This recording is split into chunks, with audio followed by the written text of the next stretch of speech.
So I pre-pulled the cards. We have the Ace of Swords on the bottom of the deck, Four of Swords, Hangman, Nine of Swords, Ace of Wands, Strength, Five of Cups, the King of Swords, and the Four of Pentacles.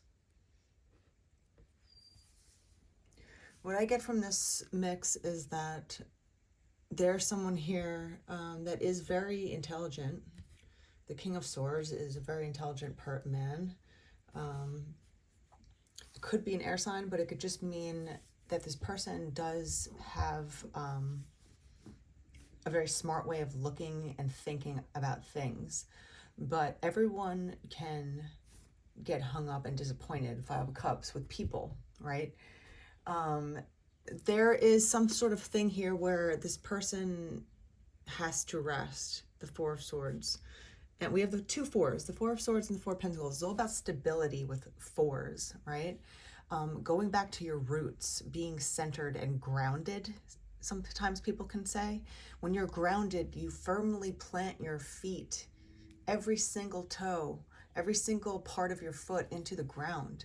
So you get strong again. It's the first checkpoint when you're doing yoga and you're starting to learn how to come into your mountain pose, standing straight up. It's an active pose. It's not just standing, like we're waiting online to get a ticket. It's an active, very active pose where all of your muscles are working and being active. So the first step is grounding your feet into the ground. You get stability that way when you become grounded again. So there's some sort of rest and rejuvenation that I'm getting from this. The Hanged Man is about, and the Ace of Swords on the bottom here, so it's about staying grounded in your truth, and the way that you think with the Hangman. The Nine of Swords is all about anxiety, right? So, and the Five of Cups, we have the Five of Cups and anxiety. I'm getting like sleepless nights. I'm getting a lot of disappointment, but it's also about healing. 222 on the clock when I looked up. Healing and moving forward. Right? That everything is possible. Healing is possible. And the fives are all about the duality of the twos and the threes, right? Both suggesting like loss and also potential for newness again. It's like the Death card, right? The middle of the deck, the fives. It's about changes.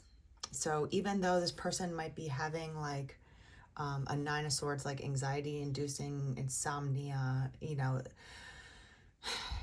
there's a Strength card here.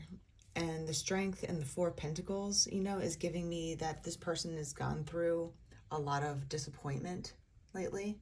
But there's hope and strength and renewal if you just think about things, and you give yourself the time to meditate.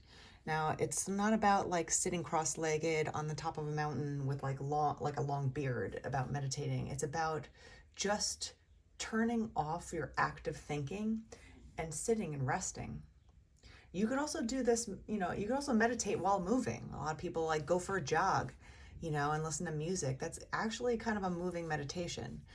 If you're not talking on the phone, you're not, being distracted constantly. So if you give yourself space for a selected amount of time, even if you're just like a jitterbug and you can't sit still for more than 5 minutes, do a minute. Do and see if you could just sit there by yourself, away from people and distractions as much as possible. Eventually you'll be able to sit in the middle of like, a large city and not be distracted. But to start to learn to meditate, to learn to tap into your intuition, you have to first be grounded, right? Have time to rest in the space from people and distractions. But then it's also about recognizing your emotions for yourself.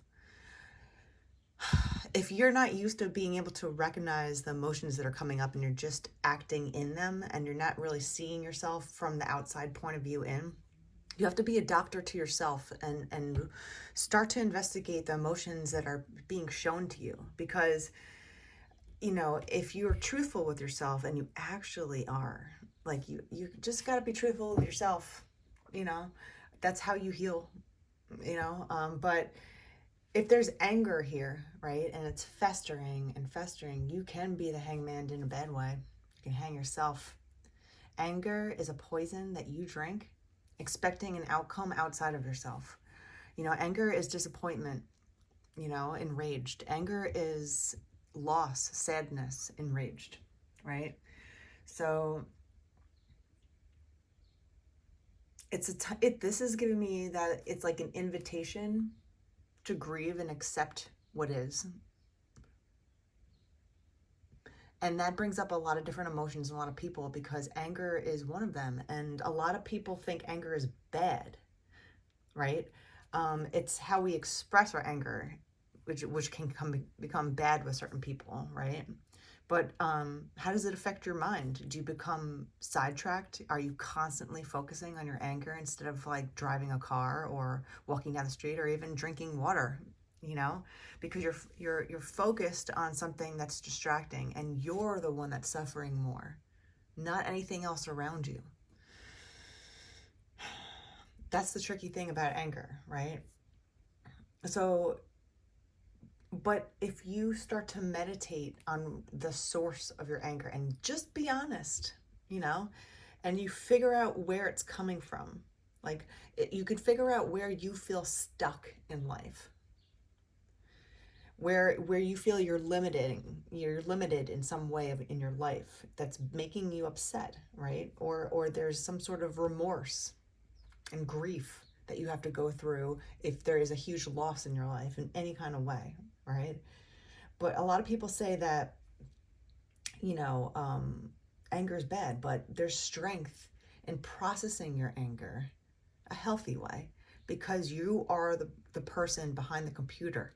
You know, like you have to be constantly like cleaning out your file cabinet in yourself and your brain.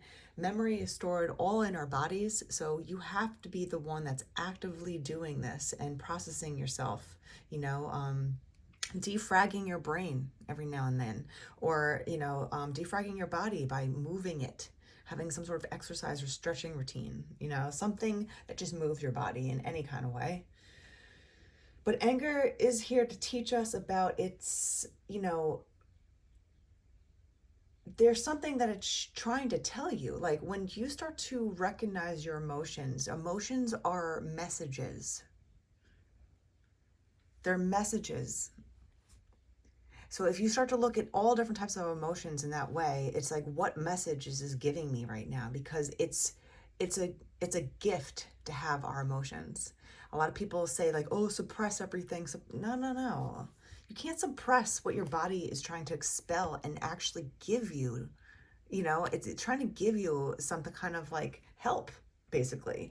You're processing things that you need to. Your body is doing it before your brain even catches up. Trust your body and what it tells you.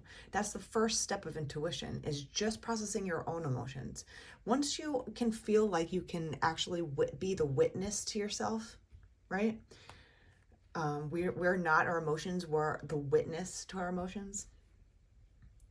Then you could start to become more in tune with your intuition and how that speaks to you. But you have to be grounded and be able to be one-pointedness enough in your own self before you can start receiving messages outside of yourself, you know. But it's not shameful to feel anger. We all feel anger, you know. Some of us have a lot of anger because we've experienced a lot of loss, and that doesn't go away. We just have to process it. We have to alchemize it somehow, use it for good. Some people are like, I don't want that to happen to anyone else. I'm going to put all my anger towards that in a positive way. I'm going to help fight this, you know. Or it could be creatively, it could be athletically, it could be musically, it could be anything that you decide to just let out all the energy that's stored up in you, you know. It's fundamental to our growth to learn about where our emotions are coming from, right? You can have other people, that's what you have to vet, who, you know, you take advice from. But if you have someone that you can really trust, you know, they can actually be a mirror to you and help you see things that you might not see, right? Because sometimes when we look in the mirror, we might get fixated on one or two things of ourselves, maybe like something that we don't like or a feature or whatever. We're not seeing the whole picture. Sometimes an outside point of view that you trust can help you see things that you don't see. 10:10 on the clock. It's like mirroring each other and getting better, right? A good person will tell you the truth with tact, by the way. That's important. You know, you have to have kindness in your truth telling. Otherwise, you're just a jerk, you know? But if you hold on to anger and you suppress it, this is what I'm getting here. And it's just, you got to be careful with that because it's going to just fester. You have to, energy doesn't die, you know? So it just recycles itself. So the energy that you're feeling inside of you, you have to recycle it. You have to, in any kind of way. So the first step is acknowledging what you're actually feeling. And it's okay to feel anger and being upset, you know, but just know that these cards are showing you that once you can express, you know, yourself and understand the real truth of what's going on, you actually give it less strength, because when you define negative emotions, it's a certain tactic that certain people use when they're in, you know, they're the receivers of 911 calls or any kind of distress hotline. You basically hear the person that can be frantic, right? They could be frantic, they could be distracted, you know, they could be a lot of different emotions, but there's a way of just mirroring what they just said back to them, and that actually calms them down just a tad. Like, of course, it doesn't help the scenario, but to calm someone down, they just want to hear what they've been trying to express out loud. And sometimes people don't understand where people are coming from, and that's another source of frustration. You're like, I'm trying to say something, maybe they just don't have the right words or the right way to say it, right? So once someone can hear someone out and mirror back, I hear that you are, you know, like really upset right now because this happened to you, blah, blah, blah, this and that, you know, it actually settles somebody to feel heard. So that's the third step, is like, first you have to feel grounded in yourself and start to meditate and let your emotions and your thoughts run freely, and don't judge what comes out. Just let it go. Just like almost like take your foot off the brake and just roll.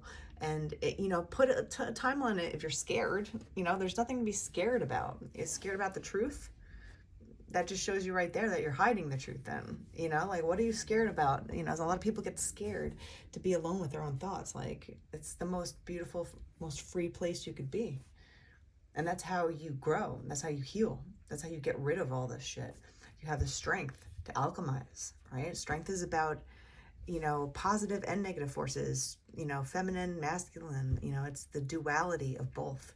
Five of Cups is like the changing point. This King of Swords is smart enough to do that. You just have to have rest to start building again, right? There's a message of hope and potential in this read.